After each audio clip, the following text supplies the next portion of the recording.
అయితే ఈ నేపథ్యంలో ఇవాళ సుప్రీంకోర్టులో ఏది 42% రిజర్వేషన్కి సంబంధించినటువంటి జీవో నెంబర్ 9 పైన ఇవాళ సుప్రీంకోర్టులో ఏది దాన్ని తీసుకుంటా ఉన్నారు, కేసు తీసుకుంటా ఉన్నారు.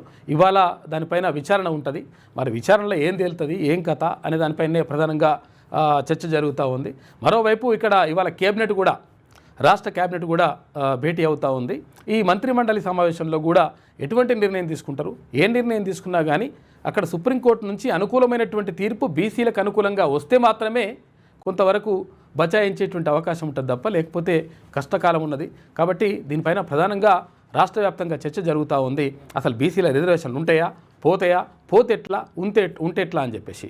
పోయినా ఉన్నా ఏదేమైనా కానీ మన ఓటు మనం వేసుకోవడం అనేటువంటి ఒక సిద్ధాంతం ప్రకారం లేకపోతే ఒక దృఢ నిశ్చయంతో ఉంటే 100% మంచే జరుగుతుందనేటువంటిది మేధావులు చెప్తున్నటువంటి మాట. ఇక సుప్రీంకోర్టులో ఇవాళ ఎలాంటి విచారణ జరుగుతుంది, ఎలాంటి తీర్పు వస్తుంది, ఏం కథ, నిజంగా బీసీ రిజర్వేషన్లు అమలైతాయా కావా, ఇక్కడ ఇప్పుడు ప్రకటించినటువంటి రిజర్వేషన్లు ఉంటాయా పోతాయా, ఇక్కడ ఎంపీటీసీలు జడ్పీటీసీలు సర్పంచ్లుగా మరి ఇప్పుడు ఏదైతే రిజర్వేషన్లు ఉన్నాయో అవి ఉంటాయా పోతాయా అనే దానిపైనే రాష్ట్ర వ్యాప్తంగా చర్చ జరుగుతూ ఉంది.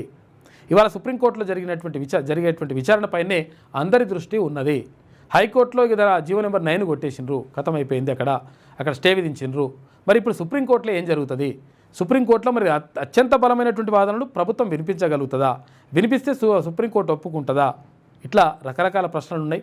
దానికి సమాధానం మనము దానికి సంబంధించినటువంటి విషయాలు కూడా ఎప్పటికప్పుడు అందజేస్తాం.